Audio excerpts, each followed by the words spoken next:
이 땅에서 행해지는 재판 있잖아요. 재판. 모든 재판이 공의로운 재판인가? 꼭 그렇지는 않죠. 재판을 받는 사람들의 이야기를 들어보면 둘 다 억울하다고 그러죠. 공의로운 재판이 이루어지지 않는 경우들이 많은 거죠. 그 민주주의의 핵심 가치 중에 하나는 개인의 자유를 존중하는 겁니다. 민주라고 그랬잖아요. 국민이 주인이다. 국민이 주인이라고 할 때 다수 국민을 말하는 게 아니고 한 개인을 말하는 겁니다. 한 개인이 다 주인이기 때문에 그들의 자유를 존중하는 거죠. 거주와 이주의 자유가 있고 사유재산이 보장돼야 되는 이제 자유가 있는 거죠. 자칫 민주주의를 오해하는 사람들은 민주주의를 다수결 원칙으로만 이해하죠. 다수결은 최후의 방법인 겁니다. 한 개인의 자유가 침해돼서는 안 되기 때문에 최후에 서로 논의하고 수기 끝에 결론이 지어지지 않을 때에 이제 다수결로 결정을 하는 거죠. 그러니까 우리가 다수니까 무조건 우리가 원하는 대로 해야 돼.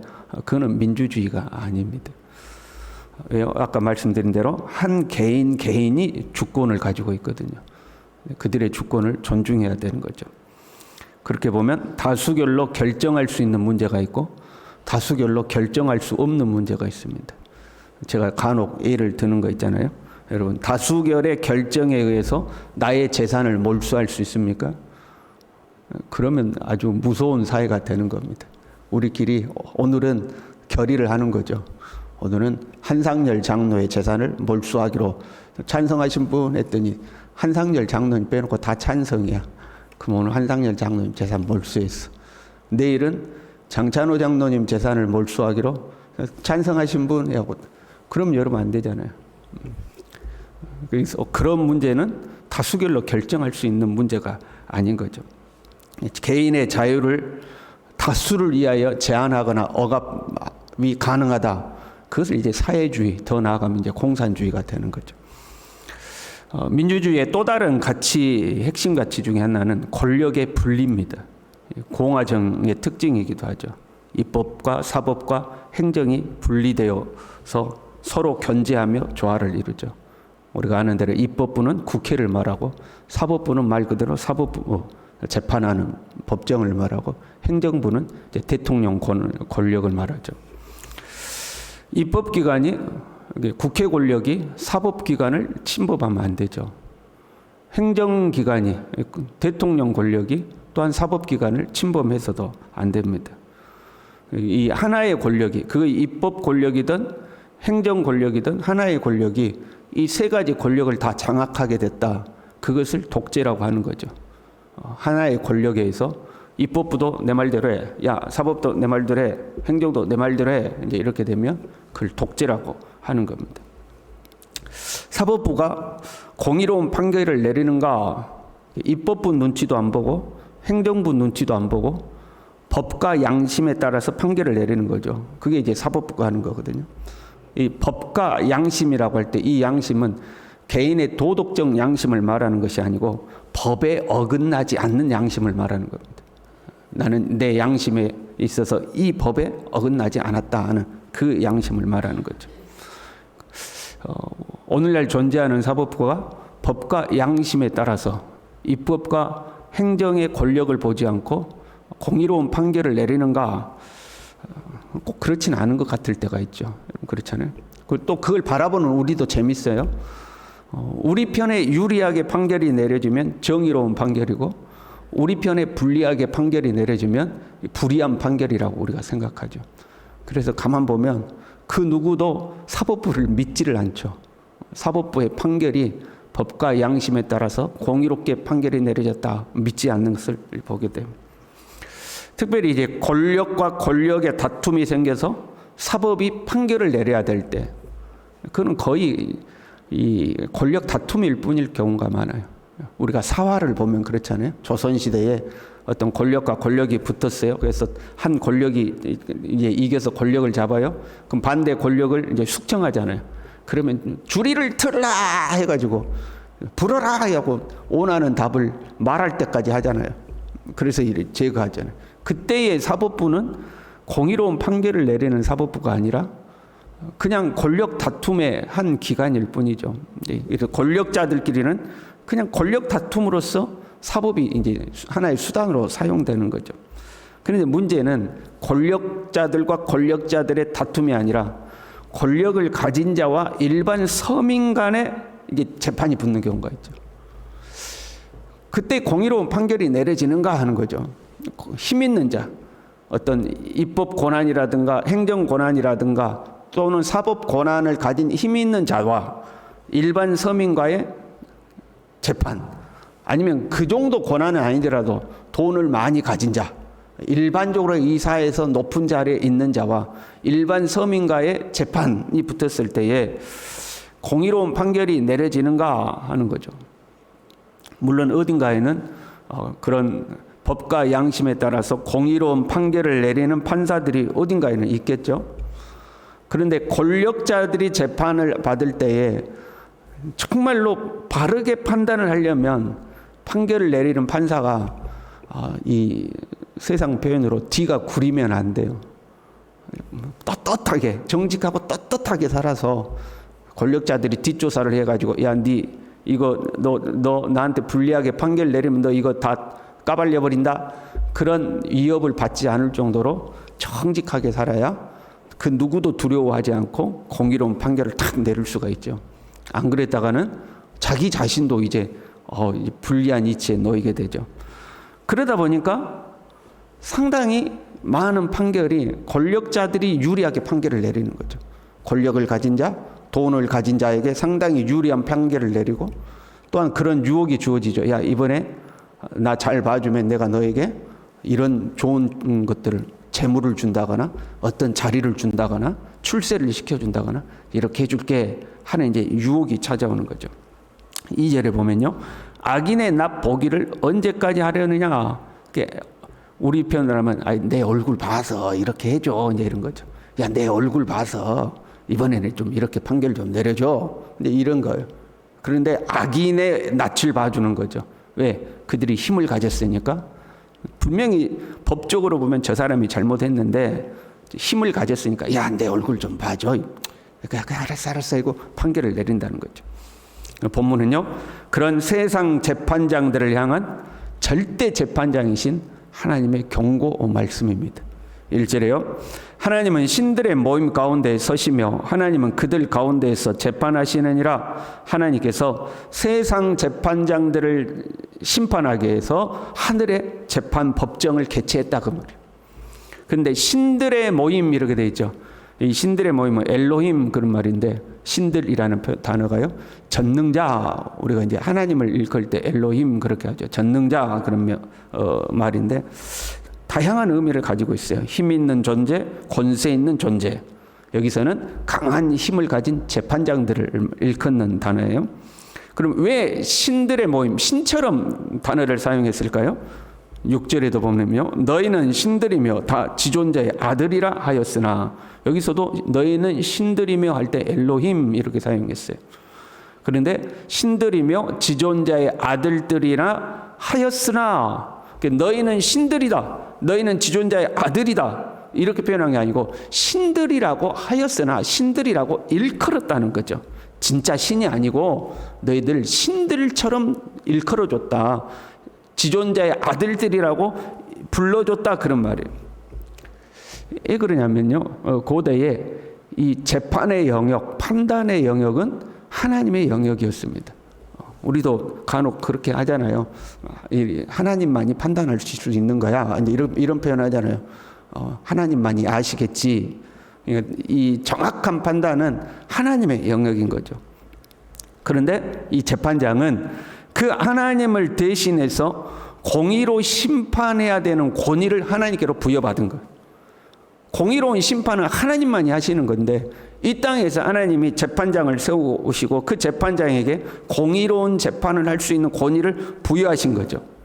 그래서 이 재판장들을 신과 같은 존재라고 이제 일컫는 거예요. 하나님만이 하시는 일을 하는 존재들이다 이 말이죠. 그러면 하나님만이 하실 수 있는 권위를 부여받은 신과 같은 존재들은 그 신과 같은 삶의 태도를 가져야 되는 거죠. 그게 공의로 나타나야 되는 거죠. 공의롭게 재판을 해야 된다는 거예요. 하나님께서 그런 권위를 사람에게 허락하신 것은요, 3절에요. 가난한 자와 고아를 위하여 판단하며 곤란한 자와 빈궁한 자에게 공의를 베풀며 가난한 자와 궁핍한 자를 구원하여 악인들의 손에서 건질지니라 하시는도다. 왜 하나님이 사람에게 신들의 권위와 같은 재판장의 권위를 주셨는가? 힘없는 자들이 억울한 일을 당하지 말라고. 힘없는 자들을, 권력 있는 자들의 부당한 것으로부터 보호하라고 하나님이 그런 권위를 주셨다는 거예요. 가난한 자, 고아, 곤란한 자, 빈궁한 자, 사회적 약자들을 말하는 거죠. 이들을 악에서부터 건지라고 하나님이 그런 권위를 주셨다는 거예요. 여기서 우리가 한 가지 바르게 이해해야 돼요. 가난한 자나 고아나 빈궁한 자를 무조건 편들어줘야 된다, 그런 의미가 아니에요. 3절에 공의를 베풀며 이렇게 되어 있죠. 올바르게 판단하라는 거죠. 당대에는요, 힘 있는 자들이 힘없는 자들을 억압하고 괴롭힌 거죠. 그래서 나는 힘이 있기 때문에 내가 부당한 일을 해놓고 재판정에 가면 힘없는 자들이 호소할 수 있는 데는 재판정밖에 없는 거거든요. 그렇잖아요. 뭐 권력으로는 상대할 수가 없으니까. 그래서 재판정에 호소를 하면 그 재판정은 누구 편을 드는 거예요? 그 힘 있는 자의 권력을 쳐다보는 거죠. 그들의 낯을 바라보고 힘이 없는 자들에게 불리한 판결을 내린다, 이 말이에요. 그래서 당대에는 가난한 자, 곤란한 자, 고아, 궁핍한 자들이 당하는 경우가 많아요. 당하는. 자연스럽게 그들이 선한 자의 역할이 되는 거고 힘 있는 자가 악한 자의 역할이 되는 거죠. 그래서 이제 힘 있는 자에게 공의를 베풀며 이렇게 돼 있는 거예요. 가만 보면 죄도요, 힘이 있어야 죄를 짓는 거지 힘이 없으면 죄도 못 지어요. 그럼 그렇지 않아요? 힘 있는 자가 짓는 죄의 크기와 힘 없는 자가 짓는 죄의 크기가 다를 때가 많아요. 물론 뭐 살인을 한다거나 뭐 그런 건 또 다른 문제지만 그 이제 사회적 부조리를 저지른다거나 뭐 이런 거 있잖아요. 그런 힘이 있어야 그런 것도 저지르는 거죠. 그래서 악인들의 손에서 건질지니라. 힘이 없어서 악을 이길 수가 없으니까 공의로운 판결로 이들을 구원하라, 그런 말이죠. 가난한 자가 무조건 의로운 것은 아니죠. 가난한 사람 중에도 악인이 있고 부유한 사람들 중에서도 선인이 있는 거죠. 그런데 힘이 없기 때문에 그 악으로부터 억압을 당할 때에 그들을 건져내라고 재판정을 하나님이 세워놓으셨다, 이 말이에요. 그런데 재판장들이 누구의 낯을 봐요? 그 힘없는 자들의 낯을 봐주는 것이 아니라 악인의 낯을 본다는 거지. 야, 우리가 남이냐? 야, 이번에 네가 잘해주면 내가 너한테 이렇게 해줄게. 그냥 악한 자들의 얼굴을 봐준다는 거죠. 약자 편에 서는 것보다 강자 편에 서는 것이 더 쉽죠. 그리고 그 강자로부터 얻어지는 것들도 있고요. 그래서 자꾸 공의로운 판결을 내리는 것이 아니라 나에게 어느 쪽이 이득이 되느냐에 따라서 판결을 내리는 거죠. 그런데 하나님 보실 때에 하나님의 아들이라 일컫는, 지존자의 아들들이라 일컫는 자의 바른 삶이 아니었다, 이 말이죠. 그래서 어떻게 되냐면 7절에요. 너희는 사람처럼 죽으며 재밌는 표현이죠. 내가 너희들을 신들처럼 일컫게 해줬는데 죽기는 사람처럼 죽는다는 거예요. 하나님이 주신 존귀한 신분에 맞는 복을 누리지 못하고 보통 사람처럼 그렇게 죽는다, 이 말이죠. 고간에 하나같이 넘어지리로다. 여기서 넘어지리다 하는 것은 떨어지다, 내팽개치다, 그런 말인데 갑자기 죽는 것을 말해요. 갑자기 죽음을 맞이하게 될 것이다 하는 거죠. 우리는 예수님을 믿음으로 하나님의 자녀가 되었죠. 6절에 너희는 신들이며 다 지존자의 아들들이라. 우리가 하나님의 이제 자녀가 되었어요. 우리가 하나님의 자녀다. 그러면 이게 여러분 조심스러운 표현이긴 하지만 하나님의 자녀니까 우리가 뭐예요? 새벽이라 갑자기 물어봐서 그러신 거예요. 여러분, 하나님의 자녀니까 우리가 사람이요, 신이요. 이거 조심스럽게 생각을 해야 돼요. 본문에 뭐라 그래요? 너희들을 신들이라 일컬었다, 이 말이죠. 하나님의 자녀니까 신이신 하나님의 자녀다, 이 말, 우리가. 우리의 신분이 그렇게 돼 있어요. 그럼 우리도 그 신분에 맞는 삶을 살아야 된다 이 말이에요. 여러 가지가 있지만 특별히 오늘 본문에서는 공의와 양심에 어긋나지 않는 삶을 살아라 하는 거죠. 그리고 이 공의와 양심은 사람의 것을 말하는 것이 아니고 하나님의 말씀에 기반하여 공의와 그 하나님의 말씀에 어긋나지 않는 삶을 살아라. 그게 하나님의 자녀다운 삶이다 하는 거죠. 힘 있는 사람이라고 얼굴 봐주는 것이 아니고 가난한 사람이라고 무조건 덮어주는 것도 아니고 우리 편 사람이라고 무조건 손들어주는 것도 아니고 상대편이라고 무조건 무시하는 것도 아니고 하나님의 말씀에 입각해서 공의롭고 정의롭고 올바르고 바른 판단을 할 수 있는 삶, 그것이 하나님의 아들로서의 삶이다 하는 거죠. 우리가 살아가면서 이런저런 판단을 하고 판결을 하지만 나중에 하나님의 법정 앞에 우리도 서는 거예요. 너는 어떤 판단을 내렸느냐 하는, 우리도 하나님의 법정 앞에 설 때가 있는 거죠.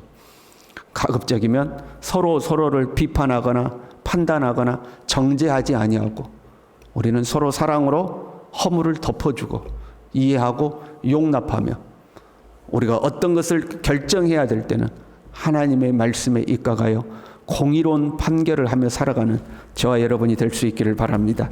기도하겠습니다. 하나님 아버지, 이 세상은 힘 있는 자의 낯을 보고 돈 있는 자의 낯을 보고 법과 양심이 아니라 유불리를 계산하여 판결을 내리는 하나님, 그런 세상 속에서 우리가 살아가고 있습니다. 하나님, 하나님의 자녀된 우리가 공의로우신 하나님의 성품을 따라서 우리도 우리의 모든 삶 속에서 공의로운 판단을 할 수 있도록 성령께서 우리를 가르치고 지도하여 주시옵소서. 그러나 더 나아가서 주님이 우리를 사랑하심처럼 우리도 서로 사랑하며 서로의 허물을 덮어주고 살아가는 하나님의 사람들이 될 수 있도록 우리 모두를 도와주시옵소서. 예수님의 이름으로 기도 올리옵나이다. 아멘.